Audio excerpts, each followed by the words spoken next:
My name is Don McIntyre. It's an honor to be here. It's an honor to be presenting with this audience. It's also an honor to be in Treaty 7 territories, where I now carry on my work. I am originally from a place called Temiskaming First Nation, which is on the Ontario-Quebec border. I spent a number of years on the West Coast, where I studied law and practiced law, and eventually from that I was adopted into the Nisga'a, the Beaver Clan of the Nisga'a Nation, where I carved totem poles for a number of years. So my art form is both an East Coast and a West Coast style.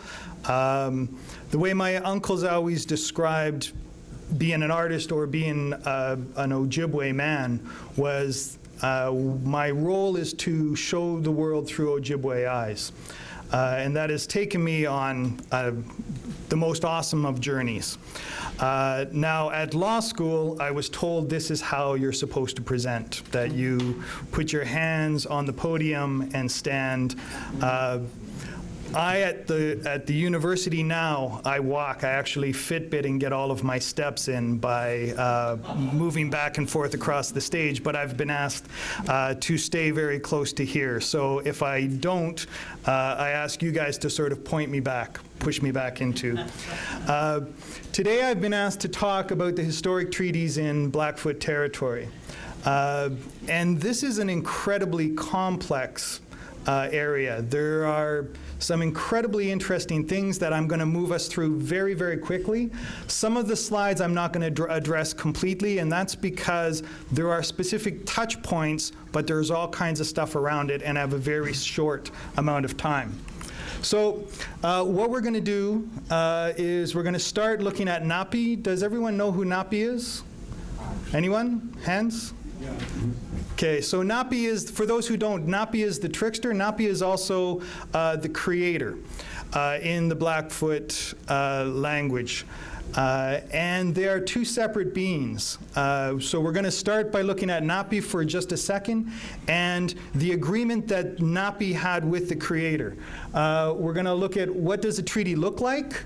The definitions, some definitions. The definitions are not going to be scary. Everyone's like, oh no, I have to know stuff. It's like, no, they're not going to be scary definitions, but they will take us to a place where we can actually look at the treaties. And strangely enough, we can't look at Treaty 7 without looking at some treaties that happened before that. So we're going to look at the Lameri Treaty, the Lamebold Treaty, and then we're going to sort of come back to a place at the end where we look at some confusion around the idea of what it is to cede land and what it is to cede land, and how that all addresses a meeting of the minds. You ready for a quick journey? All right. So a treaty.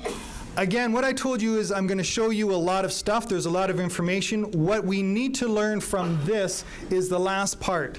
A treaty is a contract between sovereign nations. Now, we're going to look at what nation is and we're going to look at what sovereign is. But basically, the important part out of all of this is that a treaty is a contract between sovereign nations. Everyone with me so far? It's not hard. Now, an Indigenous treaty, again, a contract or an agreement between nations, has all kinds of components. An Indigenous treaty is actually recognized by the stories that are told around the agreement, around the relationship that happened between the sovereign nations. It is about the songs that are created, bundles in a number of territories, my territory and this territory. Bundles are created to recognize, and when a bundle is opened, what they tell is that they're telling the story. So they open the bundle to tell the story, and the pieces. So sometimes there's stuff drawn inside, sometimes there are stones and bones and markers of the relationship that occurred. Those are all tied up into the bundle, and it's opened and the story is told, and then we are told the bundle goes to sleep. Now, this is because the bundles are recognized as living agreements. They're alive like our contracts, like contracts when we look at the West. One of the interesting ones, or the last two that I have up here, are the parchments. So the parchments, when Indigenous populations talk about the parchments, those are the agreements that came once we started to make agreements with the sovereign nations of the West. And they said, we want it on a piece of paper. And we said, okay, we'll add that to the bundle. And there are bundles that have the original parchments still inside. The other thing that happened a lot of times is the treaty coin. Now, when I'm teaching treaty, I pull coins, and actually I have a bunch of reproductions of treaty coins that I actually show my class. It would have taken way too long to pass them out, but if you want to see one, come and see me at the university. I have a box full of them, and I'll show them to you. This is an example of one that is a very well-worn coin. And so Indigenous people whose families were part of that signing take great pride in the fact that they are part of the promise, part of the obligation, part of the agreement. So you can see this is a gentleman who's got it covered. His rings are treaty coins. This is an image of a treaty coin that you can actually put into wax, and then he wears the treaty coin. Most of the time, I don't see people at meetings that I've been to with this much bling, because this is actually treaty bling to the max. Usually they are wearing the treaty coin, and the treaty coin says that they come from a nation that actually marked and recognized the treaty and holds that obligation proud. Now, it's hard to see everything that I saw there. What I would like to do is go into a little more detail of what the treaty coin looks like. And if you look at the treaty coin, the reason why I pass them out into my class is because from this distance, particularly you in the back, I'm sorry, but it's hard to see there. There's a couple of things that I want to point out to you, though. The first is that if you look here, the Indigenous individual, behind him, there is an entire group. Well, I'll ask you guys, what do you see in the front? What do you see behind him? Teepees. There is home, right? It is a community. Every piece of the land that he is connected to is about community. It is about how he is tied to his community. For the Western individual, and I don't know where he would be from in the West. It's the most unusual looking Westerner I've ever seen. What do you see behind him? Rising sun. The rising sun. And this, though, I always have to explain this to my 19-year-old classes, or classes of 19-year-olds. What does the sun rising represent? A new day. A new day? A new life? Anyone in here ever heard the phrase, the sun never sets on the British Empire? This was part of that recognition and understanding, that they were creating an empire where the sun never set. Through colonization, what was happening is there was nowhere on the planet that the British Empire did not have the sun rising. Now, well, but as it set somewhere, it was rising somewhere else on the empire. There was never a time that the sun was not, that the light was not on the empire. Now, the one last thing I'd like to point out before I move into the next section, can anyone see what that is there? A stick and a gun. Stick and a gun? Close. It is a stick, but it's actually a hatchet. So it is where they buried the hatchet. Oh, look at that. All of this in this little coin. Now, one of the interesting things is that the coin is actually perfectly symmetrical, half and half. So it was about sharing the lands. They had different understandings of why the land would be shared, but it was about sharing the land. And they were going to share the land 50-50. That's what this picture represents. Does that all make sense to everyone? That this is about sharing the land 50-50 in friendship. No more war, we're going to bury the hatchet. These are all important ideas because of the fact that becomes the story that we see in the treaties, in the signed documents, and in the negotiations that we will talk about. Now, the strange part about on a coin, a couple of strange things. One, what do we usually think of with coins? Why do you get a coin? Currency. It's currency. It's government, it's what you're selling. And government becomes an important one because, one, the important thing is that there's currency. Currency is involved.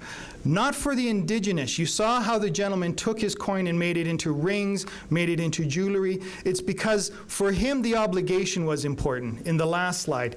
Here, there is an ambiguity. There's some confusion. Well, is it a coin that I can buy stuff with, or is it sort of a ceremonial coin? And that wasn't quite answered, except for the fact the young woman over in the corner said that it was about government. Well, if we flip the coin, everything underneath the coin is about the queen, about the crown. That's the only obligation that we see. So it stops being a 50-50 split of sharing the land. It's that the underlying title to everything suddenly belongs to the crown. It's not about the relationship of sharing, it's about something very different than that. Now, I told you before that the treaty, when we were talking about treaty, what the West was asking for was that it be on the paper, it be on contract. It be a contract, that we're going to sign it. And I'm going to show you what that signature looked like. But the interesting thing, I practiced law for almost 10 years. The interesting thing and I was a corporate commercial litigator for a large part of it, and then I did copyright and art law, where I wrote contracts.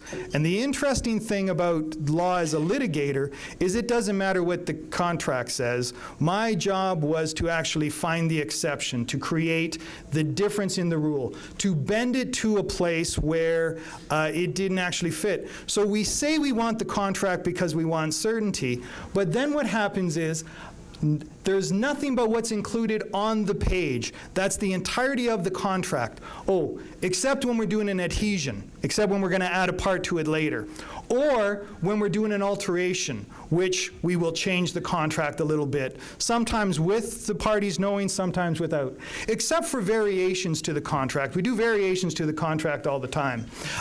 And there are I have an actual book of exceptions to contract certainty.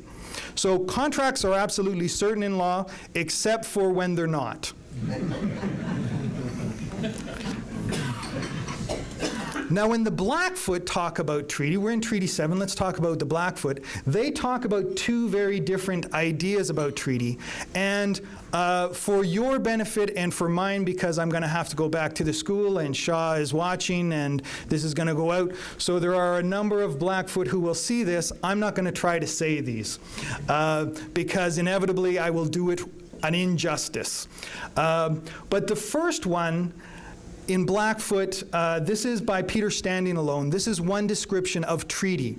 And for him, when he talks about Blackfoot Treaty, what he says, it's doing something in Blackfoot, which involves, one, the buffalo, and two, transfer. So it's about the gift or the give and get that the buffalo did. That's because for the Blackfoot, what they're recognizing is the relationship that the Blackfoot Nation has with the Buffalo Nation. That the Buffalo Nation give up themselves and get something in return. That the Blackfoot recognize themselves as stewards of the Buffalo Nation. But there is a nation-to-nation relationship. They just have a different idea of what nation is. They do recognize that it is two sides working to achieve a common goal. That becomes important as we look at contract and treaty. The second part is Shirley Crowshoe provides a different one, which says that een, the idea of een, represents to do something in Blackfoot again, but more importantly, it involves making peace. So the transfer also has something about making peace. So peace with the Buffalo Nation. And the Blackfoot have stories of when that peace was broken between the Blackfoot and the Buffalo Nation. And what happens is the Buffalo up and left. If you're not going to play by the rules, we get to go and move somewhere else. And the Blackfoot created bundles to say, we apologize, we will recognize and affirm the relationship we have, our obligations. That becomes, so this is how the Blackfoot look at it. I'm a contract lawyer. I'm a common law lawyer. So what we do is an agreement between lawful objects voluntarily entered into by two or more parties to create one or more legal obligations, legally enforceable promise or undertaking to do something or to not do something. So my question to you is, they do say the same thing. Wasn't this one way easier? Let's make peace. Let's work together. Let's give and get. Or I can throw this at you. Now, the reason why we were talking earlier about what a lawyer in Vancouver gets paid, and the reason why lawyers, any lawyers in the audience? No? Okay. So I practiced law for a very long time. The reason why lawyers get paid exorbitant amounts is because we're the only ones who understand what we're talking about. Contracts are either written, tangible documents, so the contract that we saw, the parchment, or they're oral agreements. We don't have to write down. In our law, in Western law, we don't have to write it down for it to be a contract. There are certain parts that are necessary for a contract. Elements of a contract, let's throw the lawyer at you. Offer and acceptance by competent persons exchanging consideration to create mutuality of obligation with intention, otherwise known as an agreement. Hurts your head, doesn't it? Let's make it easier. If I give you an offer and you accept it, and then you give me some sort of consideration or rely on the offer and the acceptance, we've made a contract. Way easier, right? There has to be 3 certainties in any contract. Intention of mind, so we have to know what we're contracting for. We have to recognize that we're contracting for the same thing. We have to know how long we are obliging ourselves, how long we're going to be responsible. So normally now, there is a limit to 99 years on any contract. You can only contract for 99 years. That's why you have 99-year leases all the time. Normally what you'll see in a contract is for the next 20 years, for the next 5 years, for the next... We also have one that says, for as long as the grass grows, the rivers flow, and the sun shines. How long is that? Past global warming. Past global warming, yeah, right. So forever, right? We all recognize when I say that, we are certain of what that means. It means forever. We are contracting this forever. Oh, the last is the parties. Who is agreeing to be bound, right? And normally, I have to be part of it if you're going to bind me to it, right? I have to be one of the parties if I'm going to be bound by it. We're not going to deal with the ways around it because time is short. But I did say, and if you want to know about mistake and all of that, you can come and talk to me after. I'm happy to. I used to get paid by the word, so more than happy to. I don't charge by the word anymore, though. But we did talk about that it was a contract. So everyone understands a little bit about contract. It's an offer and acceptance with consideration or reliance. That's a contract. I said it was between sovereign nations. So nations, the only one I want you to look at. So there's all kinds of variations. There's a civic, there's ethnic, there's all kinds of these. All of them will point to this idea that I have bold italics. They are a group of individuals that have a common language, religion, culture, history, territory, and ethnicity. Put those together and you have a nation. Sovereign. Again, let's just look at the top one, because this is the important part. So sovereign is a permanent population with a defined territory, one government, and a capacity to enter into relationships. This is why people get confused around the idea of sovereign and nation all the time. They are two very separate ideas, but we get confused because there are people that are a population that have a territory. Both of those fit into the same categories. The rest of it, all I want you to remember is that if you have a population in a territory with a common culture, common language, that is what you need to make a treaty. Now let's get to treaty. The first treaty that we dealt with, that we have to look at, is the Lemeri Treaty.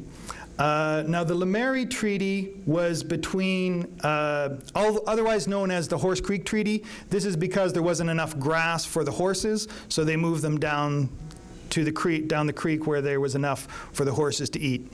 But this was signed at Fort Lemeri in 1851 and signed on September 17th between the United States Treaty Commissioner and representatives of the Cheyenne, the Sioux, the Arapaho, the Crow, the Assiniboine, the Mandan, the Hidatsa, and the Arikara nations. One of the things that it says is that the territory of the Blackfoot Nation, commencing from, and then there are a number of places that describe where the territory of the Blackfoot Nation happens. Anything here seem confusing based on what we've learned about contract already? The Blackfoot aren't here. The Blackfoot are listed, the Blackfoot territory is defined, but the Blackfoot weren't at Lemeri. But suddenly we had Blackfoot territory. We knew where the Blackfoot territory was. The Blackfoot and these nations always knew. So the Sioux said, well, that's where the Blackfoot are. And they signed it and made it into a contract, made it into law, put it on the parchment. The other thing I usually point out to my classes is none of these terms, so Musselshell River, Missouri is the exception because it is an Indian term or an Aboriginal term. The Rocky Mountains, Yellowstone River, 5-Yard Creek, 25-Yard Creek, those are not Indigenous terms. Not from an Indigenous language, and so probably not necessarily anywhere that they would have been able to describe. The second is the Lame Bull Treaty. Now, the Lame Bull Treaty said that since we know where Blackfoot territory is from the first treaty, we're going to actually create a treaty that is about peace and friendship, and it will be between the Blackfoot, the Flathead, the Nez Perce, and the Cree nations to establish neutral hunting grounds between the Blackfoot people and other southern nations, addressing hunting, peace, but it addresses the lands that were assigned specifically to the Blackfoot and now puts other nations within that treaty arrangement. The Lame Bull promises Blackfoot homeland, common hunting ground for 99 years, at which point it was supposed to revert back to just the Blackfoot, safe passage for U.S. officials and citizens, that a postal service, there would be roads, advancement of, so basically the important part is it wasn't recognized as a land surrender, but a peace and friendship treaty. That's because the Northwest Mounted Police were brought in. They addressed two things. They addressed settler populations coming over and taking over land in Blackfoot territory, and they addressed the whiskey trade, and they got rid of the whiskey trade. However, they did a very good job, and the Blackfoot were happy with it, so they signed the treaty. However, what happened was, in 1862, shortly after the treaty, less than 5 years after the treaty, a couple of things happened. One, gold was found, and two, the buffalo started to disappear. So what happened is one guy found some gold by panning. He was panning for gold. That caused more people to come looking for the gold that he found when he was panning. That caused more people to come in and towns to be created, and the Northwest couldn't control that. Now, with that many people, something happened to these huge herds of buffalo that were here. Is that they shrunk down. The herd shrunk down. Now, when the herd shrunk down, what happened was they started to harvest them, and so this is pelts of buffalo stacked that high. You can see the man sitting on top. This is why the buffalo disappeared this time.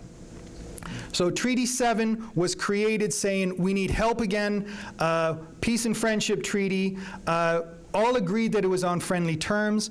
It was about not fighting anymore, not just between the settlers, but between the indigenous nations that were in the territories. It was about hunting and gathering and securing the territory.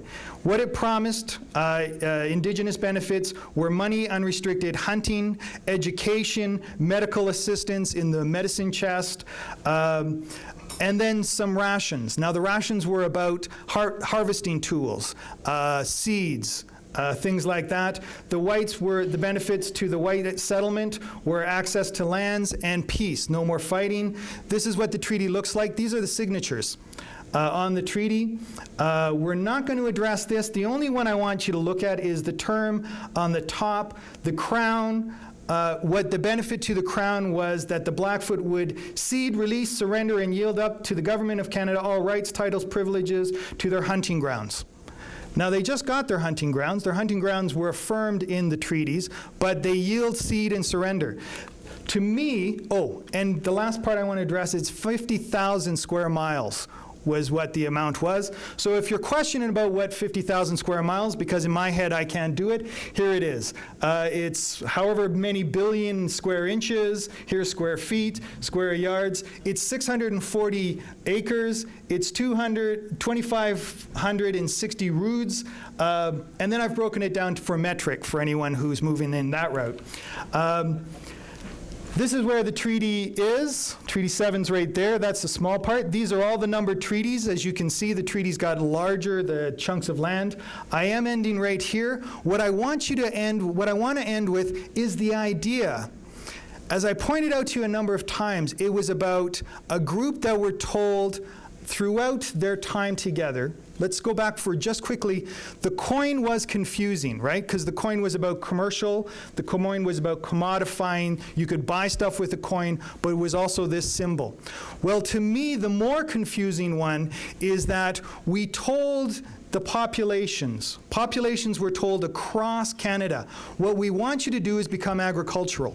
We want you to seed the land. We will give you oxen to seed the land because you'll have an oxen team. We will give you seeds to seed the land. We want you to become agricultural. We want you to become farmers. We want you to seed the land. Now, seed is an agriculture. It's about planting. It's a Lockean method of acquiring property. If you seed the land, you own the property. That's what John Locke teaches us. Seed the land and the land is yours. If you put seeds in the land and get them to grow, if you put your effort in and you can't pull it out, then you own the land. John Locke taught us that. Seed, the other seed, the seed that was in the confusing quick last term I showed you, also means in law to give up. So if you cede the land in a Western legal, you're discarding the property. You're giving up the property. So what we said in our treaty talks was we want you to cede the land with seeds, and then we want you to cede the land, give it up. So you are going to cede the land so you can have the land, but then you're going to cede the land so you give it up.